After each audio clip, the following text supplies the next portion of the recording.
2 months ago, an excited 16-year-old Fatima attended her friend's wedding on the outskirts of Hargeisa town in Somaliland. The party ended late, and Fatima was supposed to be taken home by a hired car. But instead, the driver pulled over on a dark stretch of road and raped her. He grabbed me, but I managed to run away. He ran after me and hit me so hard with a stick. I fell on the ground and then he raped me. I kept screaming and people came. The driver ran away. I could barely walk or talk. I was in shock. So they took me to a home nearby and called my parents. I was rushed to a hospital, then later to Baycop Center.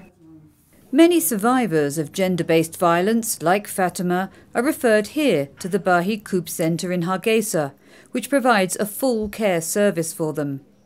The center, which is supported with generous funding from Japan, receives around 25 cases a month, most of them children. The medical care is the first step we do when the person comes to the hospital and it happens to be rape or sexual assault or whatever. We give them prevention of the pregnancy and medications for sexual transmitted diseases. UNICEF supports the centre through the supply of treatment kits, psychosocial support and legal facilitation. Many of those who commit rape are never convicted, although in Fatima's case, the driver was sentenced to 5 years in prison. As part of the healing process, the centre also provides training in skills such as tailoring, carpentry and catering.